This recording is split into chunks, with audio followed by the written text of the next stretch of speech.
Hi Josh, how's it going? Okay, this is about the sixth take of this video that I've done. Unlike you, to credit to you that you can just do a video straight on through, I can't. I am retentive about it, I have to do editing, and I'm just basically out of it. I'm just making mistakes after mistakes, or my cat's throwing up, one of the two. Anyways, I'm going to include at the end of this video a portion of one of the takes where I kept saying the words "you know," and you'll see that and get a good laugh out of that. Anyways, moving on. First of all, shameless plug, kind of in tribute to some of your older videos from last year. Do a little shameless plug of Cherry Coke. It rocks. Okay, for that commercial break, we're moving on. A video that I had made a little back, about a week or two ago, you had left a comment saying that I should talk more about American items. And that's true, I should. I get a little fixated on some international stories or other countries, and that's fair enough. I agree, that's criticism well received. The only problem I have with that is I don't know what to talk about.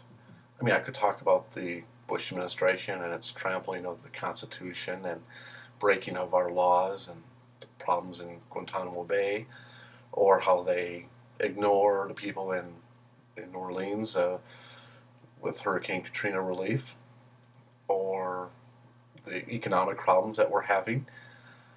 But relatively speaking, our quality of life, our standard of living is pretty good. We enjoy, excuse me, we enjoy many good things in life. We have entertainment, movies, sports. So I guess I could talk more about American items. I'm just not exactly sure what I could talk about other than, the negative things. And I don't really always want to do that. So if you have any ideas about positive items or any topic about America, I'd love to hear it because I just don't have the ideas. Excuse me, that's effects of Cherry Coke. Anyways, moving on. Saw that you had National Geographic. I have a subscription as well. Just got it, in fact, today. Apparently, the Postal Service in Massachusetts is much more efficient than the Postal Service in Minnesota.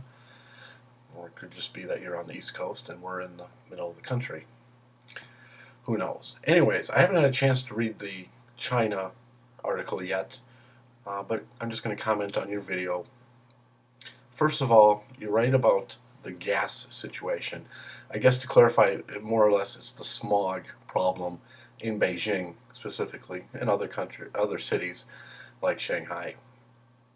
But the problem is the smog, and that's causing some controversy with some of the athletes, that they're afraid that it's going to affect their performance in the Olympic Games this summer. And that's true. It probably will. The smog is incredibly bad in Beijing. And the reason I'm smiling now is because I was thinking back to what I thought China would offer as a solution. And I thought one of the solutions that they would do in the famous Chinese way of thinking is have everybody stop driving. I mean, everybody has given up their bicycles, which was famous in Beijing and other parts of China, and people have bought automobiles as part of China's new economic program. But of course, China, in their way of thinking, well, to resolve the issue with smog, we'll just have everybody stop driving. How are they going to get around? Olympics goes on for a few days. It's going to be a bit of a problem. But anyway, so it's a big problem. China doesn't have regulations or controls as we do. We have regulations for emissions for automobiles. We have regulations and controls for products that we make, toys, food, whatever, the whole spectrum of economic products that we have. They don't. They have incorporated the aspect of capitalism of making products, of giving automobiles to people, stereo systems, high definition TVs, whatever. But they haven't incorporated the regulations and controls of capitalism. They've just dispensed with that and said, oh, no, we'll just give them all the good perks and ignore the the negativity.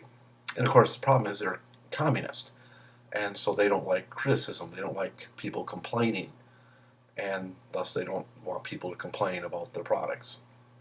Problem is they're exporting a lot of their products to our country. Lead-tainted toys and insecticide-tainted food, and I don't know. China is just, you said it right, or you think you said like they're hidden.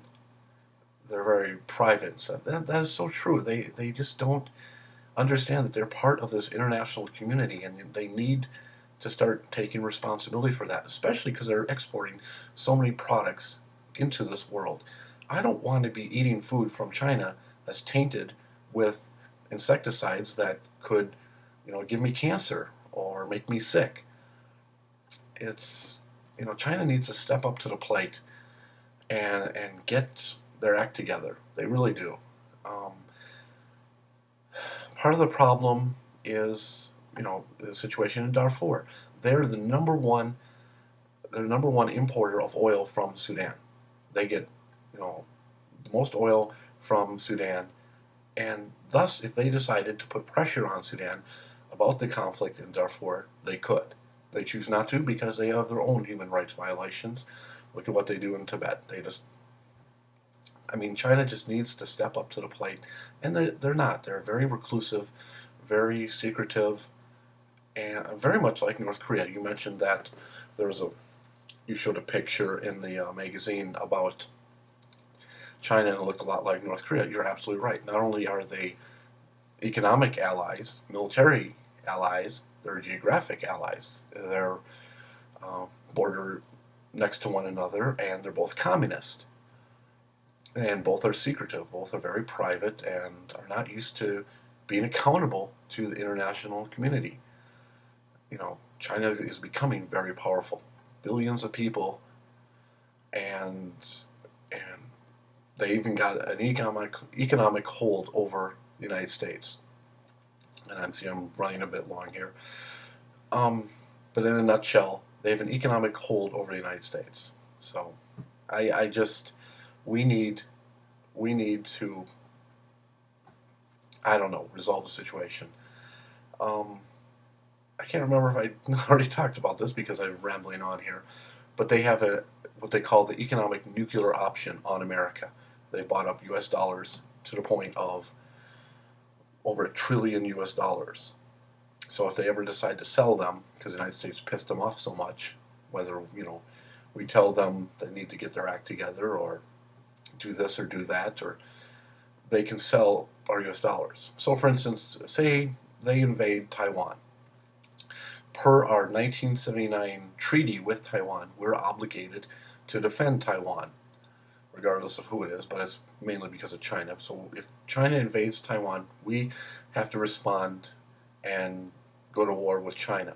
The problem is, because they own over over $1 trillion U.S. dollars, they can decide to sell those, and we would be plunged into an economic depression. Our U.S. dollar, our currency, would become worthless. You would have your paper, and it wouldn't even be worth the print on it. So we can't really do anything to China. They have this hold over us, and that's unfortunate. So anyways, I'm rambling on. I want to include the kind of the blooper that I made before. So anyways, see ya. Bye.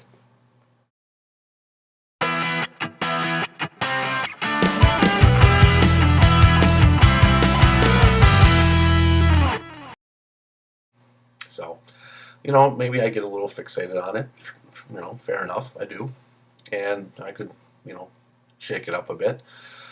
But, just so you know, that's, it's not that I'm ignoring America. It's just, America is, relatively speaking, okay in comparison to other countries in the world. We have our share of problems too, but, it's, if you break a nail, comparison if you lost your job, breaking a nail is not that bad. So, bad comparison, sorry. Please hang up and try again.